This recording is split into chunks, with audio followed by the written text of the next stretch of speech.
Hello friends, welcome to my channel અરુકુક ગુજરાતીમાં. આજે આપણે બનાવીશું કેરીનું ખાટું પાણી. અત્યારે અથાણાની સિઝન ચાલી રહી છે અને આપણે ઘણા બધા અથાણા બનાવવા માટે કેરીના ખાટા પાણીની જરૂર પડતી હોય છે અને આપણી પાસે એટલું બધું ખાટું પાણી હોતું નથી, એટલે આપણે અત્યારે કેરીનું ખાટું પાણી બનાવીશું. તો કેરીનું ખાટું પાણી બનાવવા માટે મેં અહીં વજનમાં 500 ગ્રામ એક નંગ રાજાપુરી કેરી લીધી છે. તેને બરાબર ધોઈ અને કોરી કરી લીધી છે. હવે તેના ડીટીયા પાસેનો ભાગ કાઢી લઈએ અને તેની છાલ કાઢી લઈએ. તો આપણે કેરીની છાલ કાઢી લીધી છે. હવે તેના થોડા મોટા ટુકડા કરી લઈએ.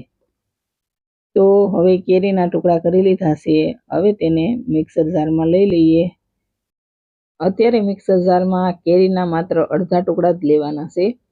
જો એકસાથે બધા લઈશું તો બરાબર નહીં પીસાય, એટલે આપણે અડધા બીજી વાર પીસીશું. તો આપણે કેરીના ટુકડા લઈ લીધા છે.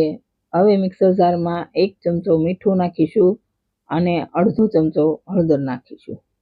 મીઠા અને હળદરનું પ્રમાણ થોડું વધારે જ રાખવાનું. હવે મિક્સર જારનું ઢાંકણ બંધ કરી અને મિક્સર ચાલુ બંધ કરતાં તેને એકવાર પીસી લઈએ. તો આપણે એકવાર આ રીતે પીસી લીધું છે. હવે તેમાં પાણી નાખીશું અને તેને એકદમ ઝીણું પીસી લઈએ.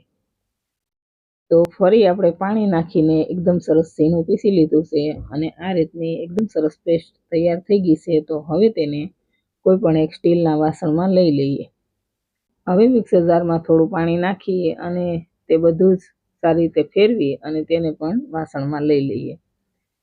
હવે મિક્સર જારમાં બાકીના કેરીના ટુકડા નાખીશું અને તેમાં પણ 1 ચમચો મીઠું અને અડધો ચમચો હળદર નાખીશું અને તેને પણ તે જ રીતે પીસી લઈએ.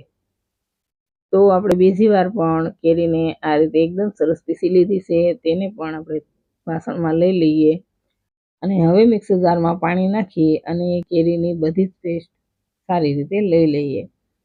તો હવે કેરીની બધી જ પેસ્ટ તપેલીમાં લઈ લીધી છે. હવે તેમાં પાણી નાખીશું અને તેને સારી રીતે મિક્સ કરી લઈએ. તો હવે કેરીનું ખાટું પાણી તૈયાર છે. આપણે અથાણાની સિઝનમાં કેરીના ખાટા પાણીની ઘણીવાર ખૂબ જ જરૂર પડતી હોય છે અને આપણી પાસે ખાટું પાણી હોતું નથી, તો આપણે આ રીતે ખાટું પાણી રેડી કરી શકીએ છીએ. હવે આ ખાટા પાણીને આપણે કાચની બોટલમાં ભરી લઈએ. જ્યારે પણ અથાણા બનાવવો હોય ત્યારે આપણે તેમાંથી લઈ અને અથાણા બનાવી શકીએ છીએ. તો આપણે આ રીતે ખાટા પાણીને કાચની બોટલમાં ભરી લઈએ. તે બિલકુલ ખરાબ નથી થતું અને આપણે તેમાંથી જ્યારે પણ અથાણા બનાવવું હોય ત્યારે બનાવી શકાય છે. તો ફ્રેન્ડ્સ, રેડી છે એકદમ ફટાફટ અથાણા બનાવવા માટે કેરીનું ખાટું પાણી. વિડીયો સારો લાગે તો વિડીયોને લાઈક કરી દેજો, શેર કરી દેજો અને ચેનલ સબસ્ક્રાઈબ ન કરી હોય તો સબસ્ક્રાઈબ કરી દેજો.